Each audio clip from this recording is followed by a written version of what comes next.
Good morning, everyone. And welcome to our Micah group this morning. We're looking at Romans chapter 2 today.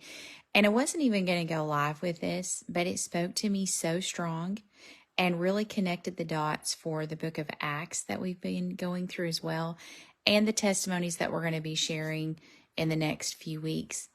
But all throughout Romans chapter 2, we're looking at Paul defending the truth of the gospel, and how that the Jews were kind of, they were kind of pulled into that trap of religious tradition. And it says, even right here, it says, you who call yourself Jews are relying on God's law, and you boast about your special relationship with him. You know what he wants. You know what is right because you've been taught. And then verse 19 says, you are convinced that you are a guide for the blind and a light for the people who are lost. You think you can instruct the ignorant and teach children the ways of God, for you are certain that God's law gives you complete knowledge and truth.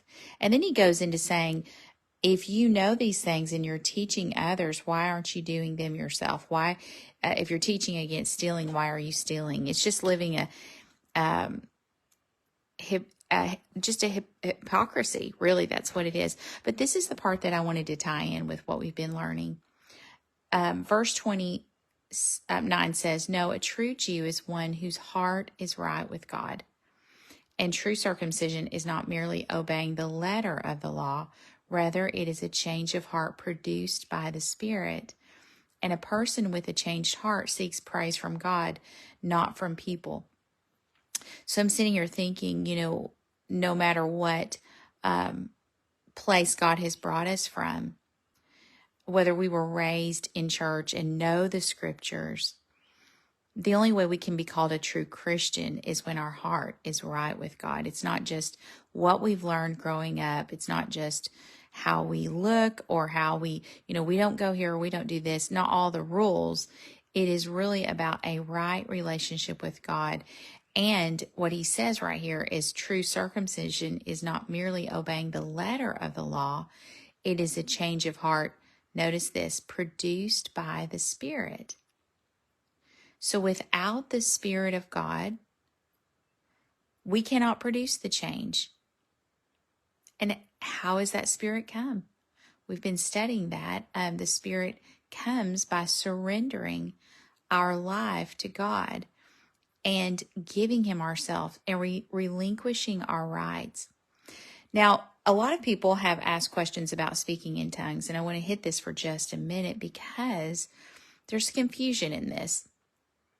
When someone receives the gift of the Holy Ghost, Jesus said in John 3, he said, you cannot enter the kingdom of heaven unless you're born of the water and the Spirit. And spirit baptism and water baptism are very similar. Water baptism means that you are being immersed in the water. Spirit baptism means that you're being immersed in the Spirit. It's not just saying I have the Spirit, but it's being immersed in the Spirit. And God chose the gift of the Holy Ghost. He chose the evidence of God's Spirit in us to be evidenced by our tongues. If you go to James talks about the tongue that no man can tame. It's an unruly member. And that is the one member of our body that God chose to show the world that he now has control through the gift of the Holy Ghost. So when we begin to speak in another language, it's not something we've been taught. It's not something that we've been practicing. And it's not even something we will understand. But what's going to happen, it's going to begin with our words. It's that change of heart that's produced by the Spirit. Our words are going to sound differently. We're going to speak in another language, but not just that. We're going to talk different. We're not going to talk like the world talks. So when we walk out this daily walk in our jobs or in our homes, and we're faced with a situation where we have tempers or attitudes or whatever, if we are filled with the Spirit, we're going to speak differently. We're not going to be involved in the world's language. We've received the gift of the Holy Ghost, that empowering that God spoke about, that was spoke to us about in Acts chapter 1, verse 8. But ye shall receive power after that the Holy Ghost has come upon you. He was talking to disciples that were already believers. He was talking to a group of people that truly believed on the Lord, but he said, now I'm fixing to give you something else. And this is the empowerment that will cause you to walk right. It'll cause you to talk right. And so this is what he's talking about. The change of heart is produced by the Spirit.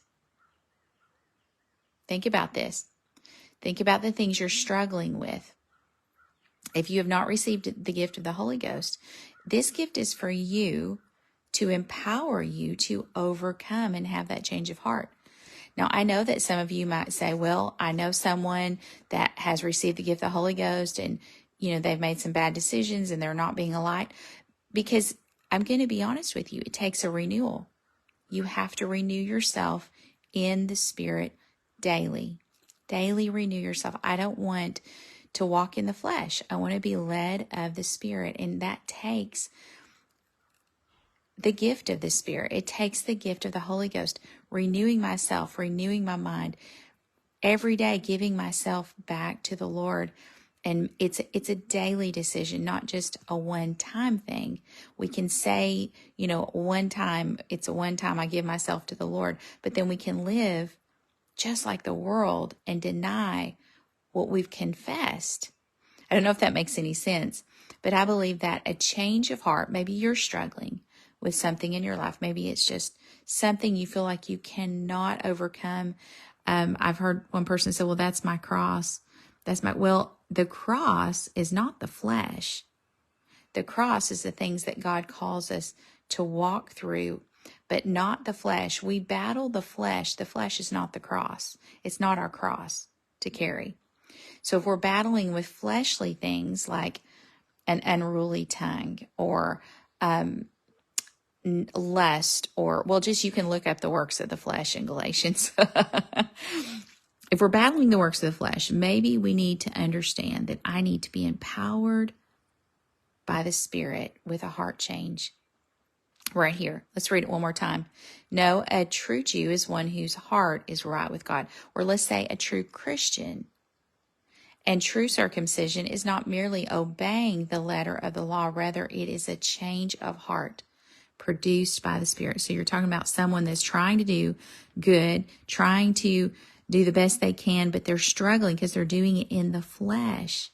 It says, rather, it's a change of heart produced by the Spirit. So it is the Spirit of God working at us to produce the fruit of the Spirit, the things that we want to be. All of a sudden, because of the Holy Ghost, we are empowered to be. We are empowered to change. He gives us the power to change. And a person with a changed heart seeks praise from God, not from people. This is such a powerful proof that is the Spirit working in us. Okay, so we're not doing things just to be good or to be seen of men or to say, hey, you did a great job. Hey, you're a good person.